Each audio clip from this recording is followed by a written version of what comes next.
Hello gainers. I've had a long day, and so now it is time for a cup of tea, a pause, a sit down, and a little bit of time to myself. And of course, my resident tomcat. Here he is. Big Fluff. He smelled a mouse in this greenhouse, and he's away to look for it, aren't you, sweetheart?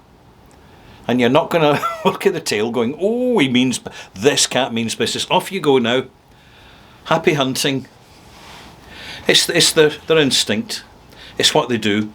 Cats are a fascinating species in all their forms, from tiger to kitten, domestic kitten, because they have this certain depth of gaze, as if they're seeing more of the world than they'll ever admit to.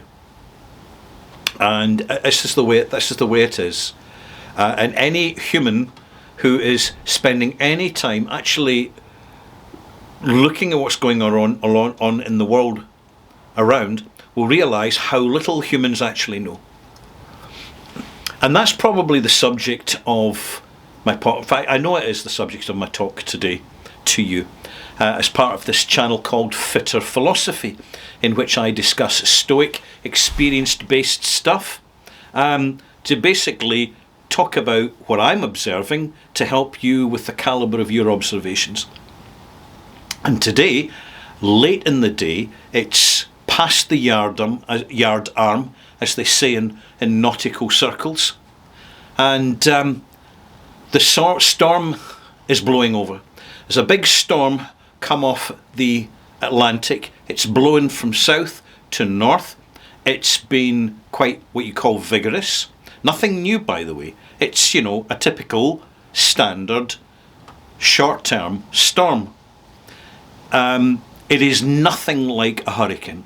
Hurricanes are a whole different breed, and I think many people who don't live in the eastern seaboard of the Caribbean have no idea what a real storm is until either a hurricane hits them, or if you're in the Asian countries, a typhoon hits, and then you'll know about it. But the domestic storms of the northern hemispheres, they will bring trees down, they will cause what's called disruption, but by and large, experience tells me that storms help to blow away yesterday's weather, and they create the space for tomorrow's sunshine. That's what I've noticed. But it's always, particularly when you're out and about, so long as you're not getting hit by trees and other flying debris, it's always dramatic to be in a storm. This is when you see the trees get shaken in their boughs and in their very trunks. This is when you see an entire woodland completely mobile and animated dramatically. You'll see an absence of farm animals, particularly if in the countryside, because they instinctively know where to go to shelter as best they can. But humans should be out in a storm occasionally, just to feel the charge of the elements, to actually experience the storm direct. But there's an interesting development happened here in 2025, and that is the legacy media red weather warnings, in which the media are grooming us that when we get a red weather warning, we should not travel, we shouldn't go outside, we shouldn't go to work, we shouldn't use public transport. In other words, we should bed down and escape the storm in the relative sanctuary of our own homes. And that's all very well and fine, but it didn't used to be that way. It used to be that the world just carried on as normal when storms happened in the past. People navigated it. Certainly there was the inconvenience when trains were cancelled and buses got cancelled, but people worked their way around it. People either stayed with friends, they might even hire a hotel room hire a hotel room for the night where they've been stranded, or they basically group together, find out who's going in the same direction and get a taxi. And that's how you navigated it.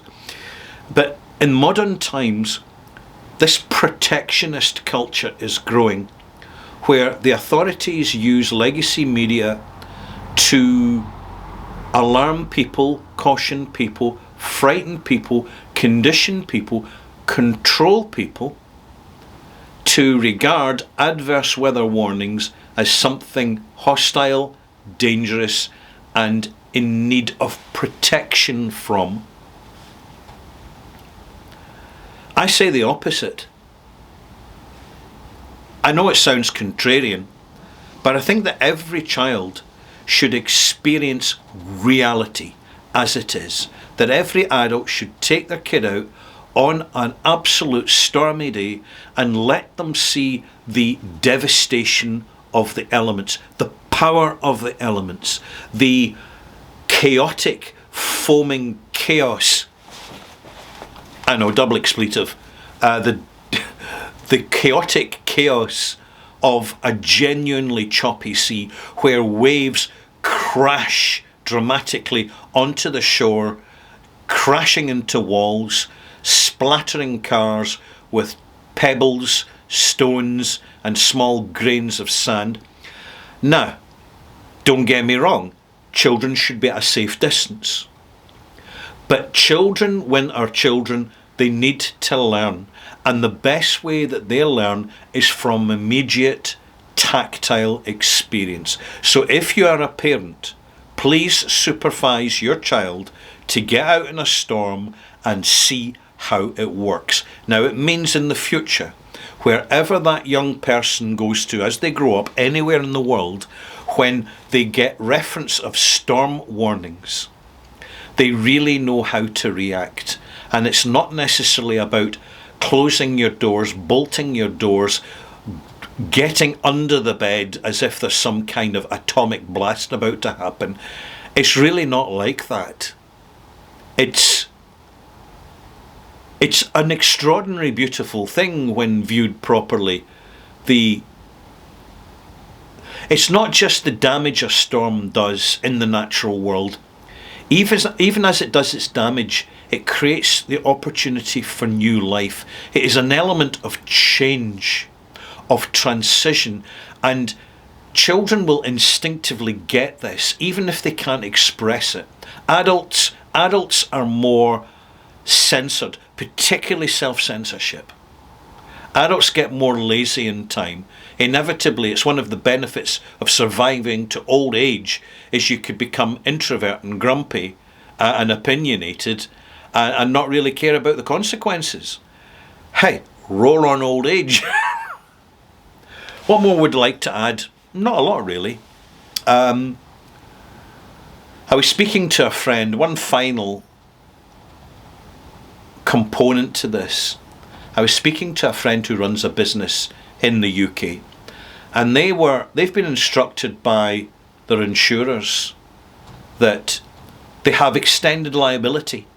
So, for example, if a member of their staff is travelling to work and gets injured because of the storm activity, then in fact their employer would be liable.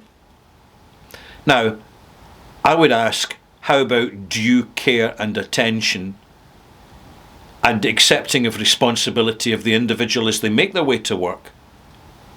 Is that not a factor? But I think at the end of the day, although it is a factor, it's all designed to make lawyers more money. Because lawyers are always looking for money. And the best way to get money, loads of money, lots of money, is fees from clients. Now, there's storm damage for you. Speak to you soon.